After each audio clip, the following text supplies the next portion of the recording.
শুধু জানে যে টাকনুর নিচে পড়াটা ঠিক না, এই জন্য নামাজের সময় মসজিদের বারান্দায় টান দিয়ে তোলে আর নামাজের পর আবার ফেলা দেয়। এই তো তার আমল। আর সে যদি বলতো লা ইয়ানজুরুল্লাহু ইয়াউমাল কিয়ামাহ, বিচারের মাঠে আল্লাহ তার দিকে তাকাবে না যার প্যান্টটা পায়জামাটা লুঙ্গিটা থাকে টাকনুর গিটের নিচে, ওই লোককে কাম করতো। তাহলে বোঝা গেল আমাদের দেশে মীমাংসিত বড় বড় পাপের ব্যাপারেও সবাই একসাথে খোলাসা করে বলে না, বলে কি? এবার আপনাকে বলি, আপনি আর আমি ইমাম আবু হানিফা রাহিমাহুল্লাহর অথবা সম্মানে বিশাল বড় বড় বিদ্বানের জীবনী 3 ঘন্টা বক্তব্য দিলাম, এতে শরীয়তের কতটুকু উপকার আছে আমাকে একটু বলে দেন। এটা মানুষের প্রতি একটা ভালোবাসা তৈরি হয়, তাদের জীবনে জানলে উৎসাহিত হওয়া যায়, কিন্তু কিছু আমল না করলে জান্নাতে সম্ভব যাওয়া?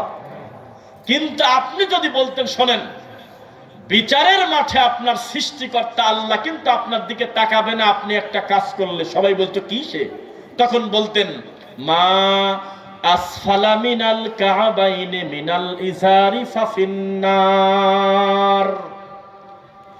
যেই পুরুষ মানুষ টাকনুর নিচে কাপড় পরে সেই অংশ জাহান্নামে যাবে, বলেন নাউযুবিল্লাহ।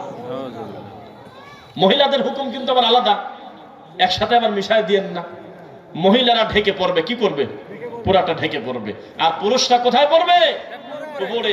আপনি বলেন তো, এখন যদি আমি সবাইকে দাঁড়াতে বলি, আমি যদি ভুল না করি 50% মানুষের প্যান্টটা এখনো টাকনুর নিচে, মিথ্যা না সত্য?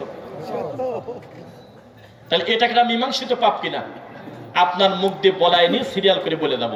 এবার তাকান, কবরে সেজদা দিলে মুসলমান থাকে না, সে অমুসলিম হয়ে যায়। এই ব্যাপারে দ্বিমত আছে কার কার? হাত তোলেন। একটা হাত উঠলো না, বুঝলাম না কথা। কবরে সেজদা দিলে সে বেঈমান হয়, মুসলমান থাকে না, কেউ দ্বিমত আছেন? সবাই একমত? একমত না নাকি ভাই? কি কিছু বললেন নাকি? আমি বলতে চাচ্ছি কবরে সেজদা দিলে সেই লোকটার মুসলমান থাকে না, এটা একমত সবাই? একমত?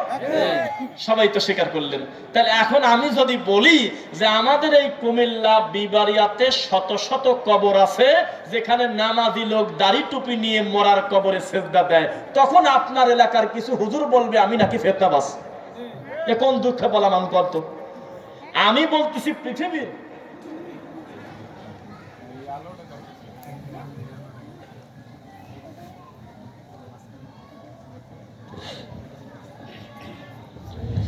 নারায়ে তাকবীর।